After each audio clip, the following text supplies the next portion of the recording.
Welcome to Calm Mind English. There is a strange kind of tiredness that happens at night. Your body is heavy, your eyes feel dry, and part of you knows that sleep would help. But your thumb keeps moving, one video at a time, as if the next small thing on the screen might finally let you feel done.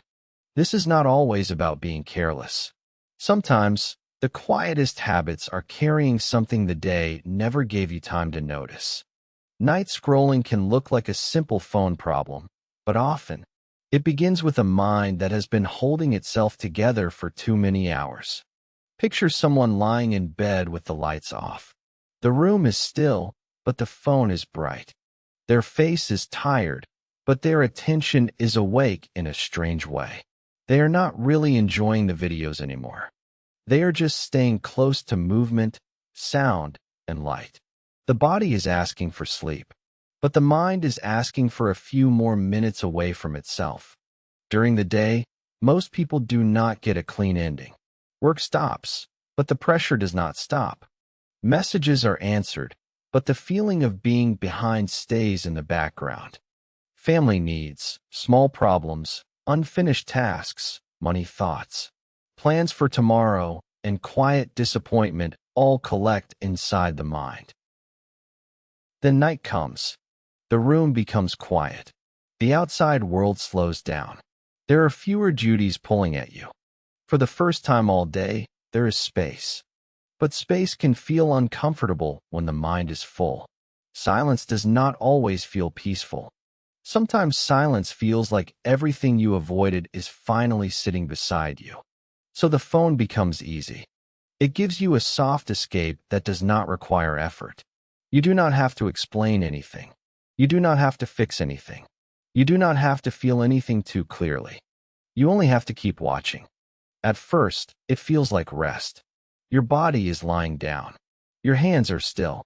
No one is asking anything from you. But after 10 minutes, then 30 minutes, then an hour, something changes. The scrolling does not refresh you. It stretches the tiredness. You may notice that you are not even choosing what you watch anymore. The screen chooses for you. A face appears, then a joke, then a story, then advice, then noise, then something dramatic. Your mind keeps taking in pieces of other people's lives, while your own body waits in the dark. This is why the habit can feel confusing. You are exhausted, but not calm. You want sleep, but not the moment before sleep. You want rest, but not the silence that comes with real rest. There is often a small fear hidden inside this pattern. It is not always a big fear.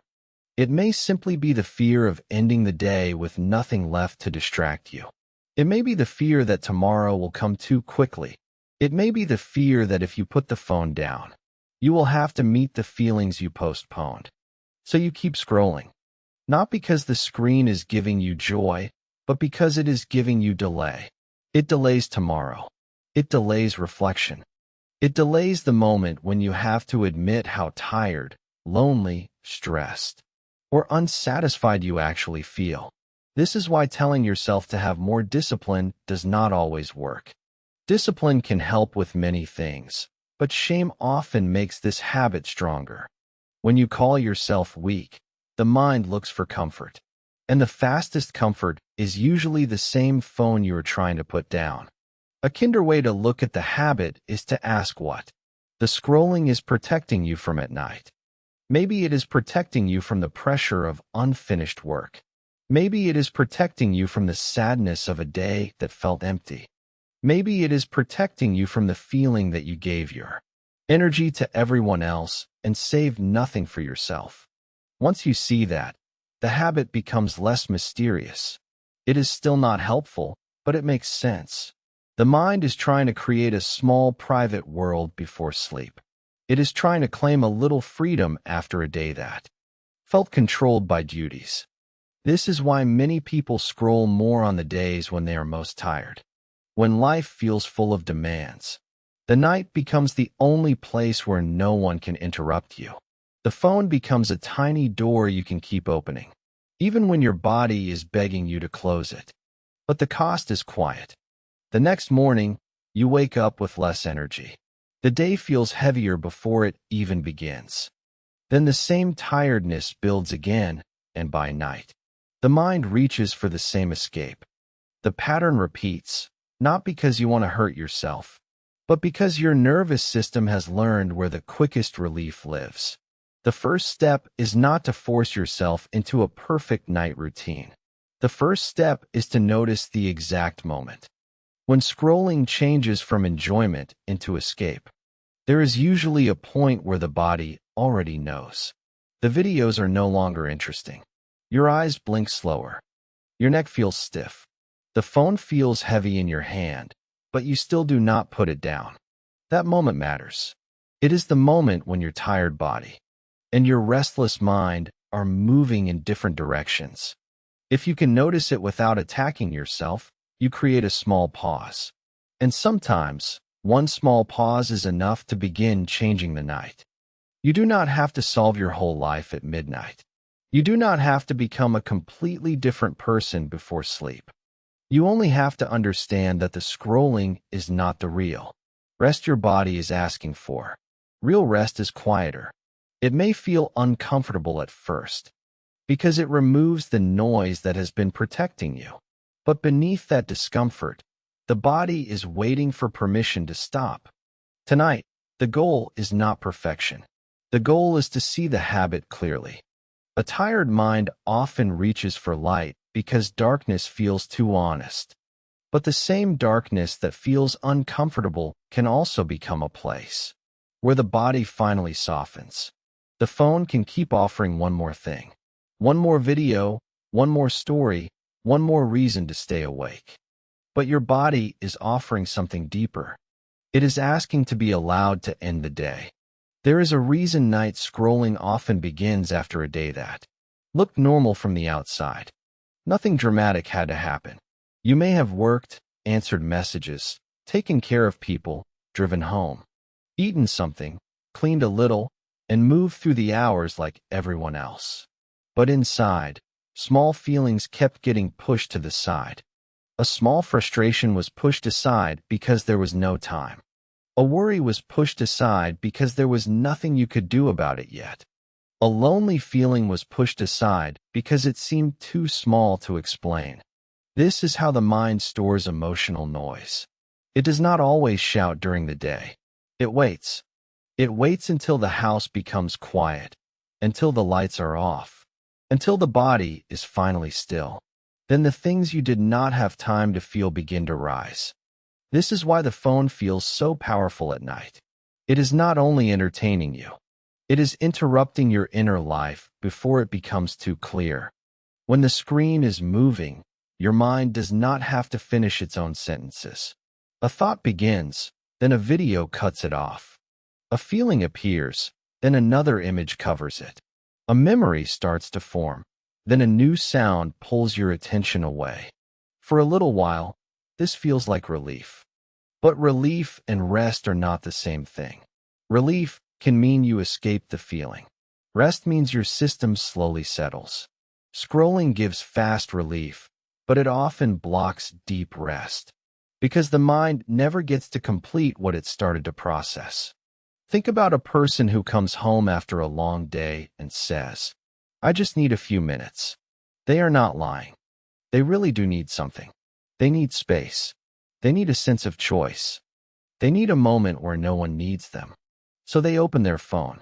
At first, it feels like a small reward. They did what they had to do. They survived the day. The phone becomes a private room inside the room. No one can judge the pace. No one can ask them to be productive. No one can tell them how to feel. But the minutes keep stretching. The deeper reason is that the mind is not only seeking pleasure. It is avoiding a return to itself. When the phone goes down, the person has to feel the shape of their own day. They may notice that they are disappointed. They may notice that they feel behind. They may notice that they are tired of being needed. They may notice that they miss something they cannot name. The screen protects them from that noticing. This protection is understandable. Many people spend the day functioning, not feeling. They speak politely when they are irritated. They keep moving when they are overwhelmed. They smile, answer, continue, and perform being okay enough.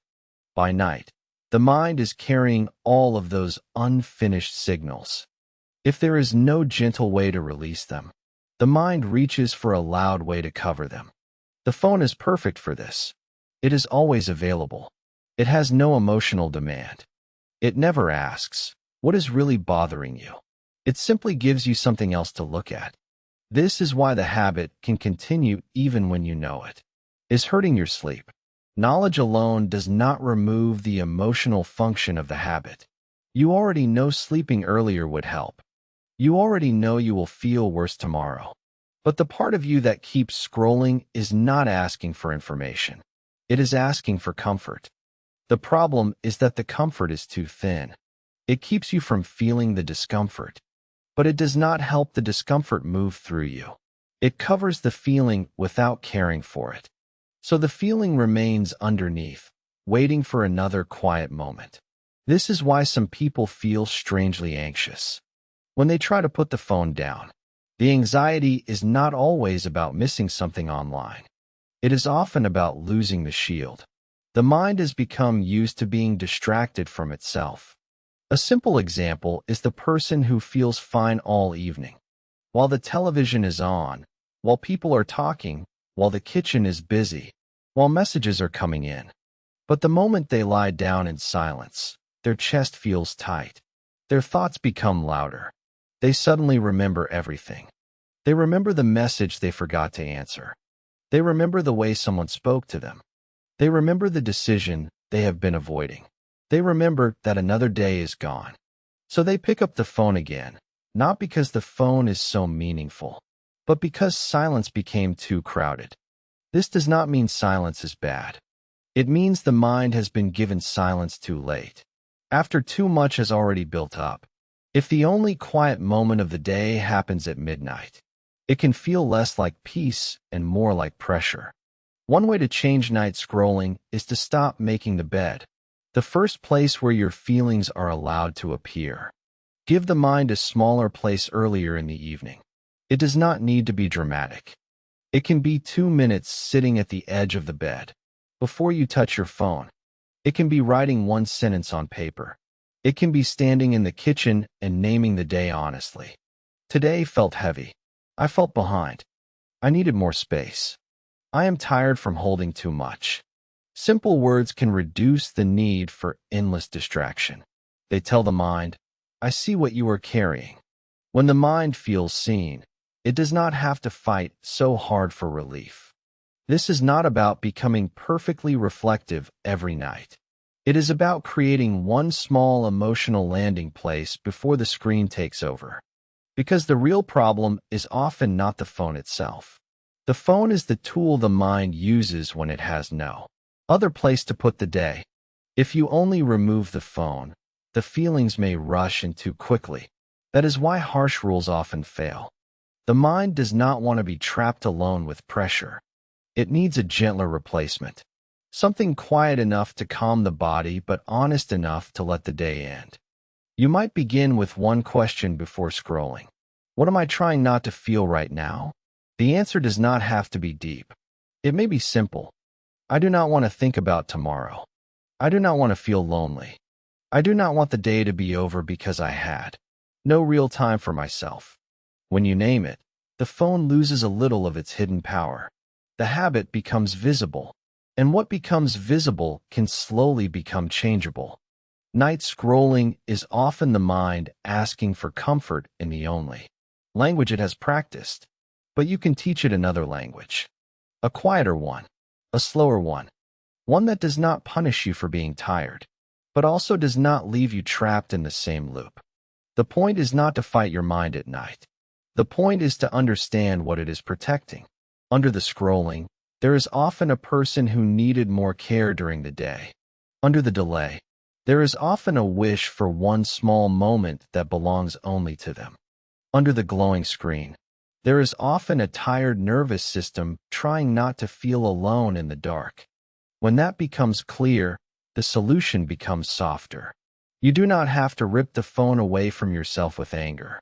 You can start by giving the mind what it was trying to get from the phone in the first place.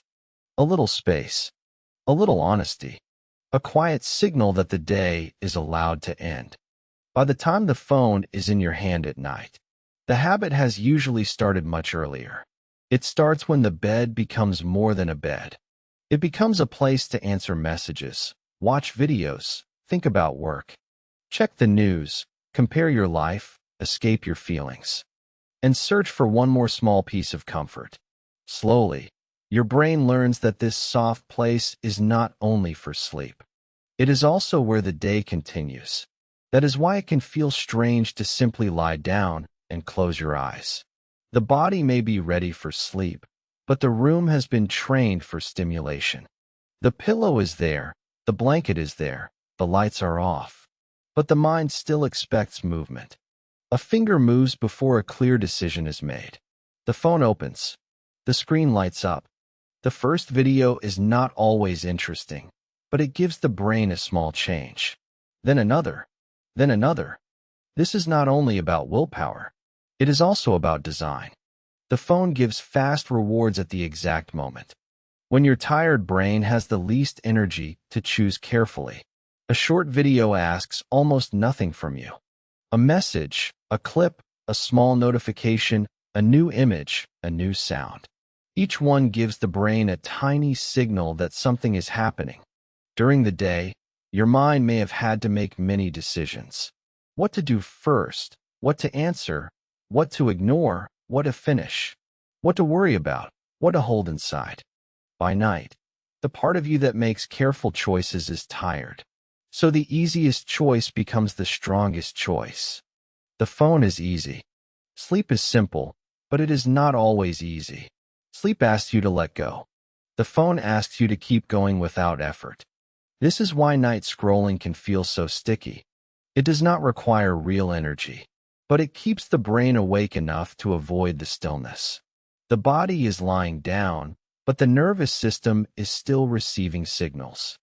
Light is one signal. Movement is another signal. New information is another signal. Your brain does not always understand that you are only watching something harmless.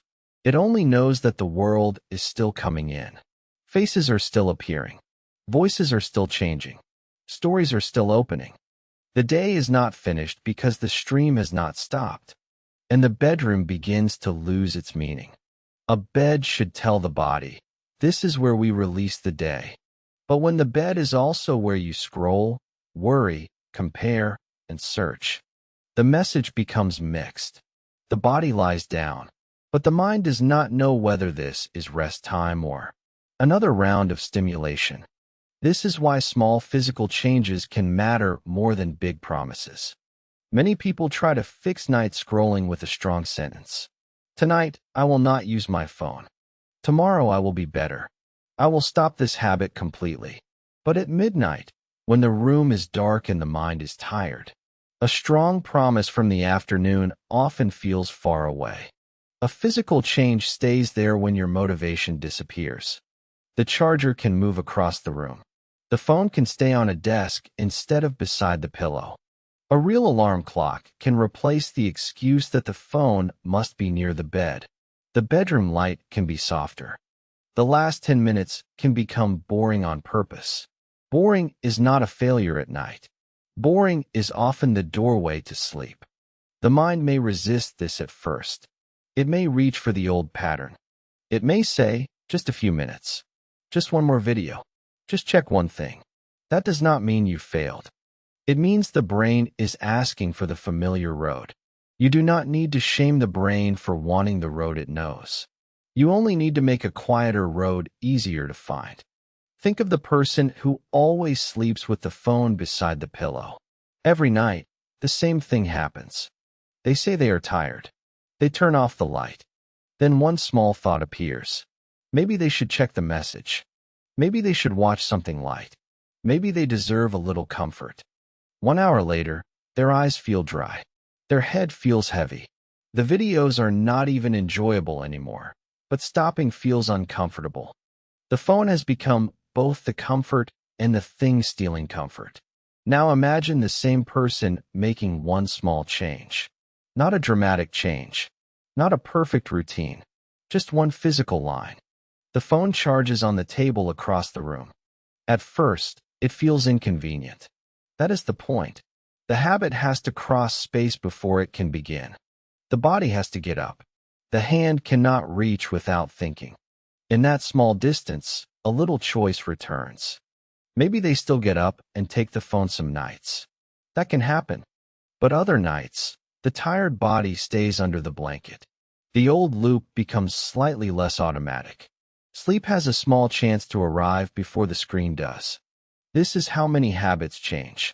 Not through one powerful decision, but through a different environment. A room can help you become the kind of person you want to be at night. A table can hold the phone. A notebook can hold the thoughts. A dim lamp can tell the body that nothing urgent is happening now. A glass of water can replace the restless reach for stimulation. The goal is not to create a perfect night routine that feels like another task. The goal is to reduce the number of battles you have to fight when you are already tired. Because at night, you are not your strongest self. You are your most unguarded self. That part of you needs less pressure and better surroundings. So tonight, do not start by trying to become a completely different person. Start with one clear line between the bed and the screen. Put the phone somewhere your half-asleep hand cannot reach. Let the bed become simple again. Let the room become quieter than the day was. And when the urge to scroll appears, treat it as a signal, not an enemy. It may be saying, I am tired. I want comfort. I do not know how to end the day. You can answer that signal in a smaller way. You can turn toward the dark room instead of the bright screen. You can let the silence feel strange for a moment. You can allow the day to close without needing one more piece of noise. There is a quiet kind of self-control that does not feel like force. It feels like making rest easier to choose. One phone placed across the room. One bed used only for sleep.